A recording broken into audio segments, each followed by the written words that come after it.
नमस्कार। आज हम आए हैं डंडेला गांव जो कि हनुमानगढ़ में है। और आइए हम चर्चा करते हैं कुछ किसानों से खेती किसानी के बारे में और किसान आंदोलन के बारे में, किसान आंदोलन और मोदी सरकार के बारे में। नमस्कार जी आप सबको। नमस्कार। न्यूज़ क्यूज इंडिया में आप सबका स्वागत है। आपका भी वेलकम। और किसान आंदोलन के बारे में आपकी क्या राय है? किसान आंदोलन और मोदी सरकार का जो जद्दोजहद चल रही है उसमें आपकी क्या राय है कि कहाँ तक क्या होने वाला है, क्या होगा? देखिए जी, मोदी जी को ये समझ लेना चाहिए कि देश की जनता उसके दरबार पर खड़ी है। पूरी तरह से उसके महल की घेराबंदी कर दी गई है। अब मोदी सरकार को नखरे छोड़ करके, अपनी जिद छोड़ करके, हाथ ऊपर करके बाहर आ जाकर आकर के जनता के सामने सिलेंडर कर देना चाहिए और ये स्वीकार कर लेना चाहिए कि इस काले कानून को ला करके मैंने बहुत बड़ी भूल कर दी है। क्योंकि इसका इसका इसका रिजल्ट उन्होंने बंगाल के इलेक्शन में देख लिया। अभी यूपी का इलेक्शन आने वाला है और इसमें भी हम उनको दिखा देंगे। तो आपको क्या लगता है कि किसान आंदोलन का यूपी इलेक्शन में भी प्रभाव पड़ेगा पूरा? अजय उनका सुपड़ा साफ हो जाएगा।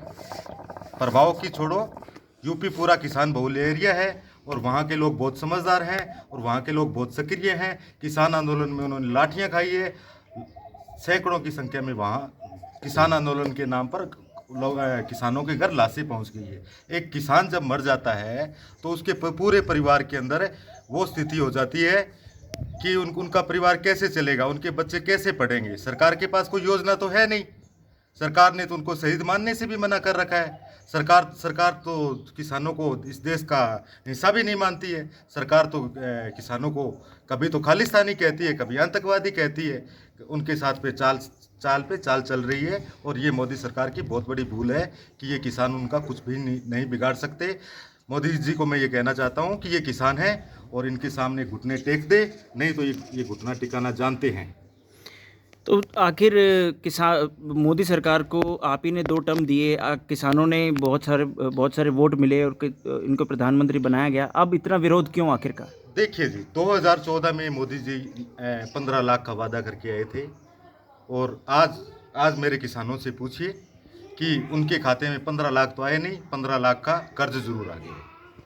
ठीक है। और उसके बाद में ये जो गोदी मीडिया है, सॉरी टू से, मैं हर एक मीडिया को निशाना नहीं बनाना चाहता, लेकिन कुछ एक चैनल मोदी के पक्ष में दिन रात लगे रहते हैं। देश में असली मुद्दे क्या हैं उन पर आंखें मूंद ली जाती है और जिधर मोदी जी कहते हैं उधर नजर जाती है देश की जनता की। बस ये गोदी मीडिया के बहाने से मोदी जी बार बार सत्ता में आ रहे हैं। और दूसरा ये कि देखिए जी, हम तो किसान हैं। हम जब बैल खरीद के लाते हैं, ऊँट खरीद के लाते हैं, तो हम जोड़ के देखते हैं उसके पीछे हल जोड़ के देखते हैं कि ये कामयाब है कि नहीं है। हमने इसी तरीके से हमने सोचा, जिस तरीके से हम बेल लेके आते हैं ना, हमसे बड़ी भूल हो गई। और ये बेल, मोदी रूपी बेल, हमारे काम का नहीं है। ये किसानों के लिए किसी हित का नहीं है। लेकिन विदेशों में मोदी मोदी जी के जो चर्चे हैं वो सब विदेश के अंदर बहुत काफ़ी डंका बंद। चर्चे कौन कौन से हैं आप बताइए? पॉजिटिव चर्चे कौन कौन सी है? ये तो गोदी मीडिया का पहला सवाल रहता है कि विदेशों में डंका बज रहा है। अजी ढोल बजा रहे हैं क्या ये जो उनका डंका बज रहा है? खैर, आपको क्या लगता है कि अब आने वाले फ्यूचर में कैसे किसान आंदोलन का क्या वो रहेगा? देखिए, ये भारत की आत्मा, महात्मा गांधी ने ये बोला था कि भारत की आत्मा गाँव में बसती है। और गाँव में जब अकाल पड़ जाता है तो ऐसा माहौल होता है कि जैसे यहाँ पर मृत्यु हो गई हो है। इतना बुरा, इतना संगीन हाल होता है। और मोदी जी ने पिछले 6 महीने से ये कर रखा है। गांव में लोगों के पास खाने को अनाज नहीं है और वो लोग, उन लोगों को ये डर है कि हमारी ज़मीनें ही छीन ली जाएगी तो हम अपने बच्चों का पेट पालन पोषण कैसे करेंगे। इसलिए वो दिल्ली बैठे हैं। कभी मोदी जी उनको खालिस्तानी बता देते हैं, कभी मोदी जी उनको विदेश से चंदा लाने वाला बता देते हैं, कभी कुछ बता देते हैं। ऐसा नहीं है जी, ये अन्नदाता हैं और अन्नदाता की कदर जिसने नहीं की है उसको सबक सिखाया गया है।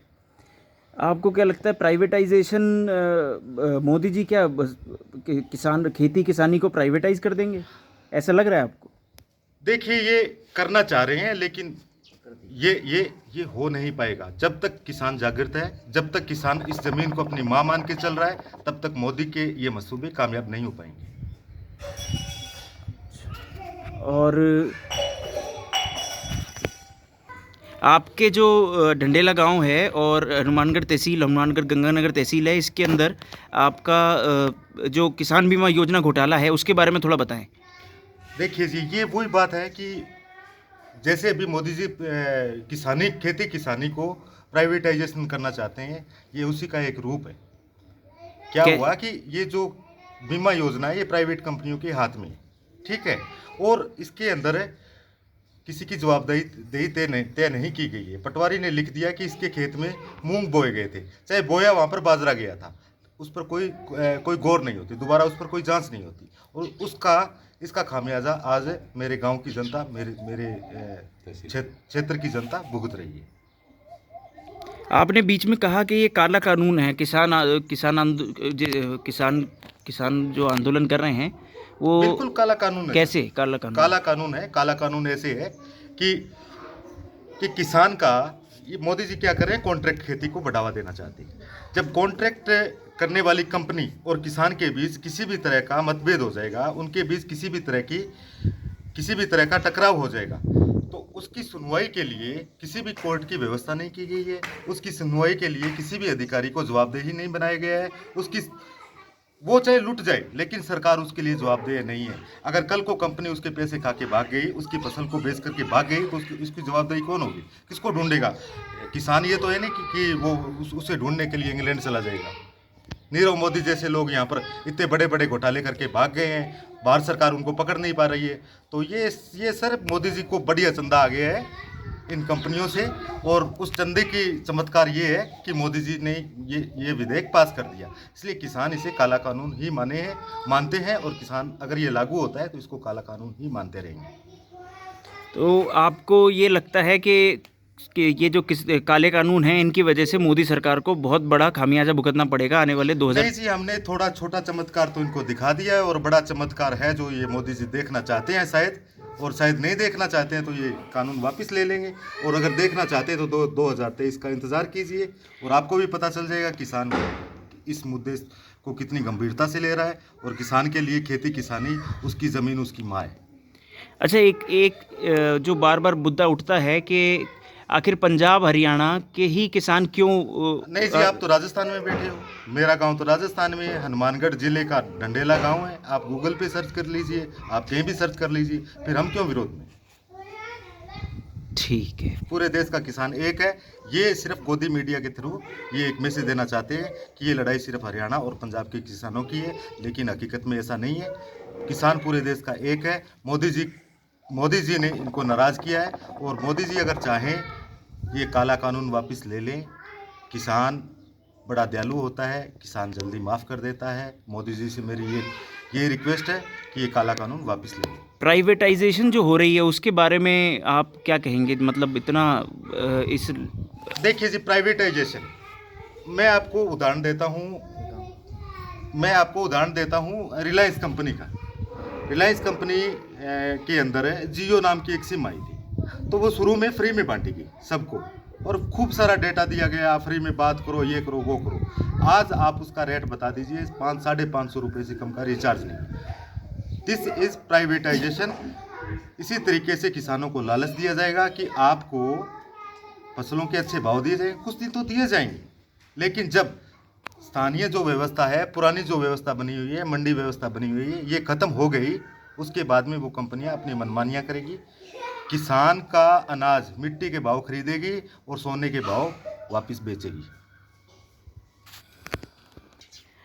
ये किसानों को बढ़ती महंगाई पे फर्क पड़ रहा है या नहीं पड़ रहा? मतलब जो हो रहा है आजकल, तो इस पे क्या कहना चाहेंगे? किसानों की वो हालात है सर कि उनका गला दबा दिया गया, और उनको बोला जा रहा है कि सांस लो। किसान को बीमा क्लेम नहीं मिल पा रहा है। किसान के खेत में अनाज अकाल से त्रस्त एरिया है, उनके बच्चों को नौकरियां नहीं मिल पा रही है, और ऊपर से उनके डीजल के दाम बढ़ा दिए गए हैं। 100 रुपये प्रति लीटर डीजल लगा करके कौन सा किसान ट्यूबवेल चला लेगा, कौन सा किसान ट्रैक्टर चला लेगा? और बिना ट्रैक्टर के, बिना ट्यूबवेल के उसको फसल होगी नहीं। तो किसान को तो चारों तरफ से सर मारा जा रहा है। अन्नपूर्णा योजना थी, उज्ज्वला योजना के बारे में आप क्या कहेंगे? उससे किसका बेनिफिट हुआ, क्या ये आपने फायदा? अच्छा मुद्दा उठाया, अच्छा सवाल किया। ऐसा था, ये उज्ज्वला योजना थी, उसके अंदर मोदी जी ने अपना प्रचार करने के लिए सभी किसानों को, सभी गरीबों को फ्री में सिलेंडर की व्यवस्था की। लेकिन आज वो 950 रुपये सिलेंडर भराने के पर सिलेंडर के पैसे ले रहे हैं। तो ये ही प्राइवेटाइजेशन का एक रूप है। ये अगर ये खेती कॉन्ट्रैक्ट पे चली गई, किसानों की ज़मीन कॉन्ट्रैक्ट पे चली गई, तो अन्नदाताओं के साथ में ऐसा ही होगा कि पहले लालच दिया गया और बाद में उनसे वसूली की जाए। उस टाइम तो फ्री में था सब कुछ, और आज 950 रुपये ले रही है। मेरे घर में देख लीजिए सर, सिलेंडर खाली पड़े, हम चूल्हे पे खाना बना रहे हैं।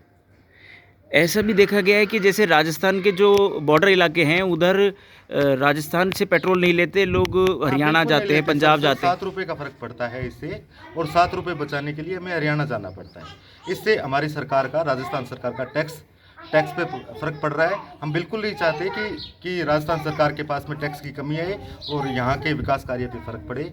लेकिन हम सर मजबूर हैं, क्योंकि इतना महंगा पेट्रोल भरा करके, इतना महंगा डीजल भरा करके हम खेती किसानी नहीं कर सकते। आखिर में आप क्या कहना चाहेंगे?